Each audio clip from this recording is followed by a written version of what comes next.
સર્વપ્રથમ ગણપતિજીને બનાવી અને ઓખારણમાં પ્રવેશ કરીએ તે પહેલા તમને સમજાવું કે ઓખાજી કોણ છે.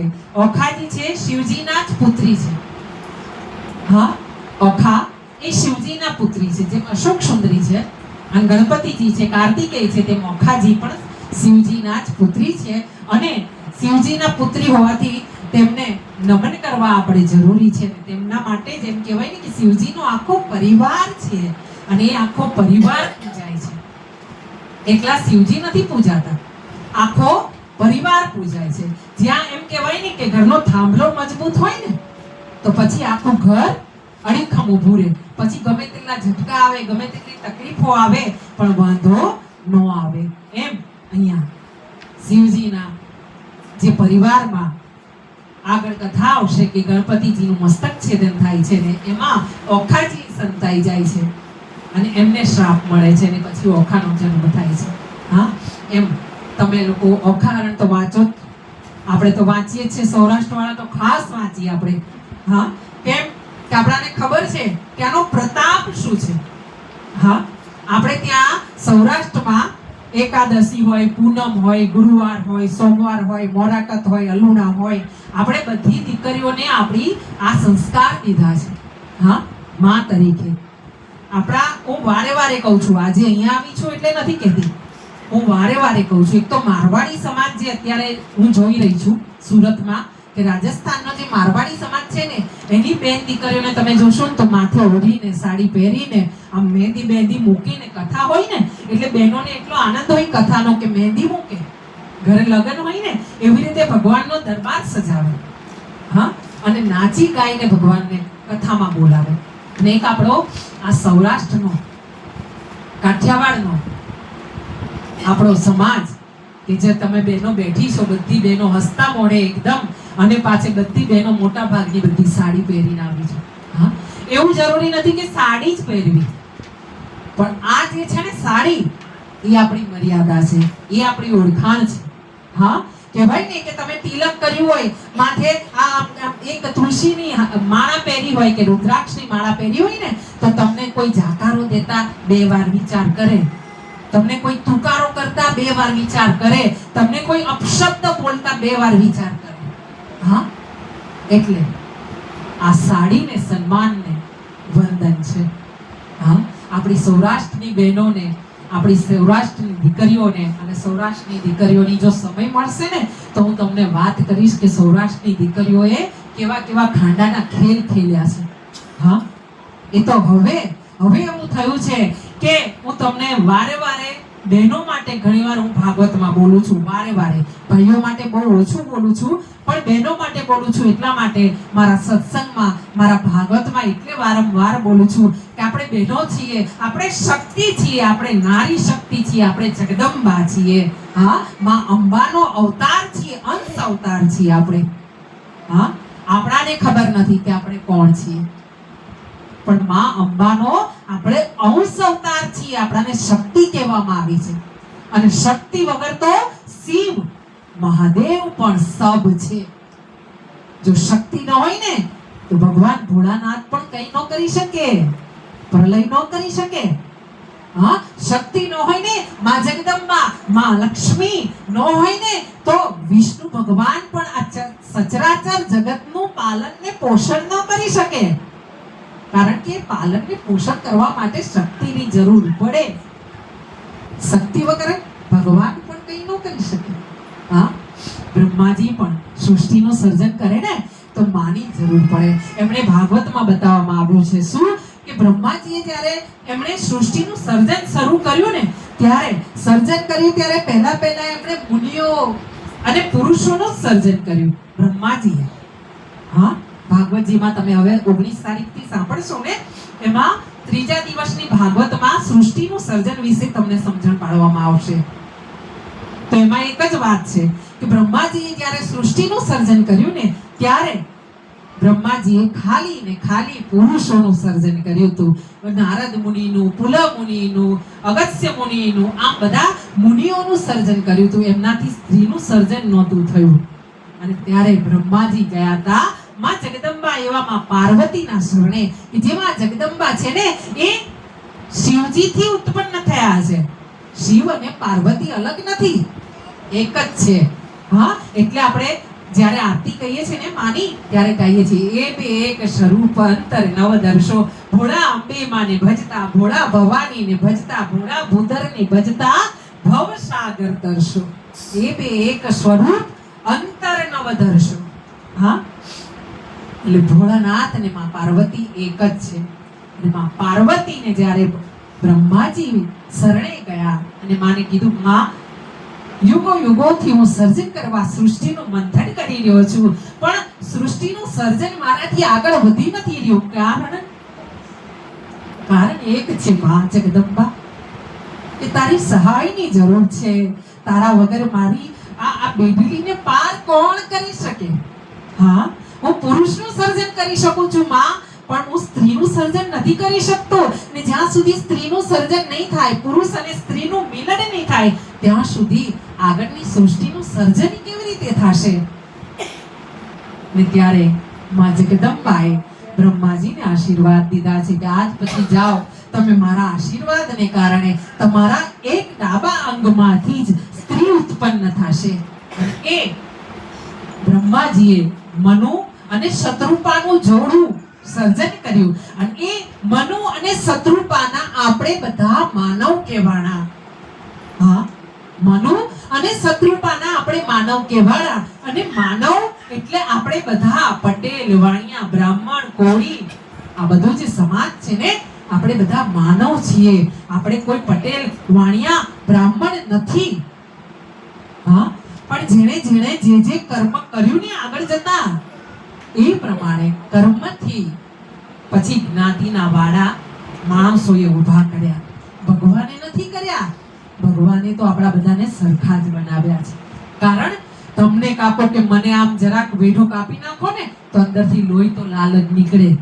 કોઈનું સફેદ ને કોઈનું પીળું ન નીકળે. હા, તો આવા જગદંબાના ચરણે જતા, અકારણમાં પ્રવેશ કરતા આગળ વધીએ છે. ત્યાં પેલું સાઉન્ડ દબાય છે ને, શ્રી ગણેશાય નમઃ. આ અખારણ પ્રેમાનંદ કૃત લખાણ છે. એમના કવિ પ્રેમાનંદ છે. એટલે પહેલા પ્રેમાનંદજીના શરણે જઈએ, પ્રણામ કરીએ કે પ્રભુ તમે આ રચના કરીને તો અમે લોકો એનું ગાન કરી શક્યા છે. અખાહરણનું ગાન કરવાથી કહેવાય કે એક દિવસ ગાઓ, 3 દી ગાઓ, 5 દી ગાઓ, 7 દી ગાઓ, તમારી જેટલી શક્તિ, યથાશક્તિ તમે એનું ગાન, શ્રવણ, પઠન કરો તો તાવ તર્યો એકાતર્યો ન આવે. હા, મને યાદ છે મારા માતારામ પુષ્પાબેન જયંતિલાલ પંડ્યા ડાકોરમાં જ્યારે પણ અખારણ વાંચતા ત્યારે આવા સાઉન્ડ સિસ્ટમ નહોતા. એટલે મારી માતારામ રાત્રે નાઈ ધોઈને આસન લઈને બહાર ઓટલા પર બેસતા અને બાજક પર અખારણ મૂકીને વાંચતા. અને એમની સામે આખા ફળિયાના બધા લોકોને ખબર પડતી ડાકોરમાં કે બેન અખારણ ચાલુ કરશે, એટલે રાત્રે બધા આવીને પરવારીને બેસતા ને અખારણ સાંભળતા. અને મને યાદ છે કે મારી માં એમ કહેતી કે આપણે બેટા 1 દીનું અલુણું કરવાનું, 3 દીનું અલુણું કરવાનું. અને મારી માં અલુણું કરતી એટલે અમને બધાને અલુણું કરાવતી અને એનું ફળ એ મળતું. મને યાદ નથી કે 40 વર્ષ સુધી મને કોઈ દી તાવ આવ્યો હોય કે મેં ક્યારેય દવા ખાધી હોય. હા, મારા 2 છોકરા થયા, મને યાદ નથી કે મને ડોક્ટર પાસે મારે દોડીને જવું પડ્યું હોય. હા, આનો પ્રતાપ છે. આ મા બાપે જે સંસ્કાર આપ્યા હોય ને એનો પ્રતાપ છે. એટલે જ ધન્ય છે મારી બેન ભાવનાબેન ને. હા, જય હો મારી બેનની ભાવનાબેન કોકડની કે એને આજે ભાગવતની જગ્યાએ અખારણનું બી એને વચન દીધું હતું કે બેન તમને ભાગવતમાં ન બોલાવી હકીને તો કઈ નહીં, અખારણમાં તો હું જરૂર તમને મારા ઘરે પગલા પડાવીશ મારી બેન. એને ભાવથી મને કીધું હતું. અને એટલે આ સાઉન્ડ સિસ્ટમની વ્યવસ્થા નથી તોય હું એના ઘરે આવી છું. નહીતર નાનો બી સત્સંગ હોય છે ને મરણનો કે ક્યાંય પણ પગલા પાડું ને તો મારું સાઉન્ડ સિસ્ટમ પહેલા બીજું બોલાવી લઉં પ્રોફેશનલ અને પછી જાઉં. હું આજે મારી એક બેનનું આ સાઉન્ડ સિસ્ટમ લઈને આવી છું. હા, કારણ કે આનો ભાવ એવો છે મારી બેનનો. હા, એના ઘરે આવવું પડે મારે. અહીંયા આ અખાહરણ આજે પહેલા દિવસે સંકલ્પ કરીએ, જેટલી બી મારી બહેનો બેઠી છો ને બધી તમારા ઈષ્ટદેવ, તમારી કુળદેવીનું નામ સ્મરણ કરતા કરતા, કારણ કે આપણી આ જીભ છે ને એના ઉપર જ ઝેર છે, એના ઉપર જ અમૃત છે. હા, આ સાકર જેવી જીભ, માં બોલો ને તેમ લાગે જાણે આપણે રસગુલ્લો મોઢામાં નાખ્યો હોય ને, માં. હા, સાકર જેવો મીઠો શબ્દ માં. હા, અને જો બે શબ્દ ખરાબ બોલી દીધા ને તો પછી મને કહી દે, જાઓ બેન ચલથાણની ટિકિટ લઈને પાછા જતા રહો, અમારે ક્યાંય ઓખારણ સાંભળવું નથી. એટલે આ જીભ ઉપર જ અમૃત છે, આ જીભ ઉપર જ ઝેર છે. તો કેમ નહીં? અને આપણી બહેનોને ખાસ કરીને હું વારે વારે કહું છું કે ધર્મનો ભાર બધો આપણા ખભા ઉપર છે. આપણે કહેવાય ને કે પહેલો શિક્ષક એ માં છે, પહેલા ગુરુ એ માં છે, જેના પેટમાં ગર્ભ રહે ને પહેલા મહિનાનો, હા, એના અઠવાડિયાનો ગર્ભ રહે ને, એટલે માં શું કે સાસુ ને માં ને જે આપણા વડીલો હોય ને કે હારા હારા પુસ્તકો વાંચજે, હો, ગ્રંથ વાંચજે, ભક્તિ કરજે, ભગવાનનું નામ લેજે. આમ ન જવાય એવી જગ્યાએ ન જતી, ખવાય નહીં એવું ન ખાતી બેટા. હા, મા બાપ આપણાને સમજણ આપે. અને એ જો સંસ્કારી દીકરીઓ હોય ને, કહેવાય ને કે આવી લક્ષ્મી હોય ને ઘરની, તો એ મા બાપની વાત સાંભળે. અને પછી માં એ પહેલો ગુરુ છે. એટલે માં જ્યારે આપણાને કહે ને આ બધી વાતો, એના દ્વારા આપણા હિન્દુ ધર્મના આ બધા સદગુણો, આ હિન્દુ ધર્મની બધી વાતો અંદર ગર્ભમાં બેઠું બેઠું બાળક સાંભળે. અને સાંભળતું સાંભળતું અંદર 9 મહિનાનું થાય, એનો પિંડ બને ને, એનો બધો ગારો બને ને, એ બધો જ આ ભક્તિનું વાતાવરણ હોય ને, એ ભક્તિના વાતાવરણમાં એનું બંધારણ થાય એના શરીરનું. અને એ બાળક જ્યારે જન્મ લે ને ત્યારે પછી એ પ્રહલાદ જન્મે, એ નરસિંહ મહેતા જન્મે, એ મીરાબાઈ જન્મે, હા, એ સકુબાઈ જન્મે.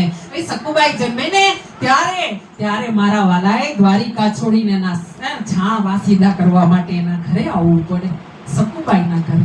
હા, એટલે આપણે એમ વિચાર કરી લઈએ કે આપણે ચોલો પહેરી લઈએ, માળાઓ પહેરી લઈએ, તિલક કરી લઈએ એટલે ભગત ના. એક સામાન્ય સ્ત્રી, જે તમે બધી બેઠી છો ને મારી માતાઓ બહેનો, તમે પણ મોટી ભગત છો. હા, તમે પણ ભગત છો કે દિવસમાં 10 મિનિટ કાઢીને, આ 1 કલાક 2 કલાક કાઢીને આજે અહીંયા બેઠી છો. ધન્ય છો તમે કે તમને મારા ભગવાને યાદ કર્યા છે. બાકી અહીંયા આવવું એ કોઈ નાનો ખેલ નથી. હા, એટલે તમને બધાને જય જયકાર છે. આગળ જતા અહીંયા ઓખાહરણમાં પ્રવેશ કરીએ છીએ, શ્રી ગણેશજીની પ્રાર્થના કરીએ છીએ અને પ્રાર્થનામાં કહીએ છીએ કે એક નામ મુજને સાંભળ્યું શ્રી ગૌરી પુત્ર ગણેશ, પાર્વતી નાંગથી ઉપજ્યા તાત તણો ઉપદેશ. માતા જેની પાર્વતી ને પિતા શંકર દેવ, માતાજીની પાર્વતીને પિતા શંકર દેવ, નવખંડમાં જેની સ્થાપના કરી જુગ ભૂતળની શિવ, સિંદૂરે શણગાર સજાને કંઠે પુષ્પના હાર, આયુધ ફરસી કર ધરીને હણ્યા શૂર અપાર, પહેલા કરમાં જળ કમંડળ, બીજે મોદિકા હાર, ત્રીજા કરમાં ફરસી સોઈએ, ચોથે જપમાળા. ચાલો સૈયરો દેરે જઈએ, પૂજીએ ગણપતિ રાય, મોટા લીજે મોદક લાડુ, લાગીએ શંભુ સુત પાય.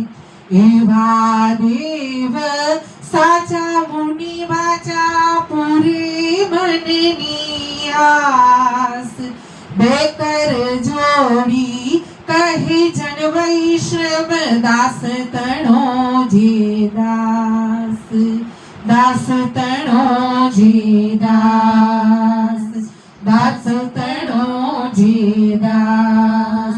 બોલે ગણપતિ ગજાનંદ મહારાજ કી જય.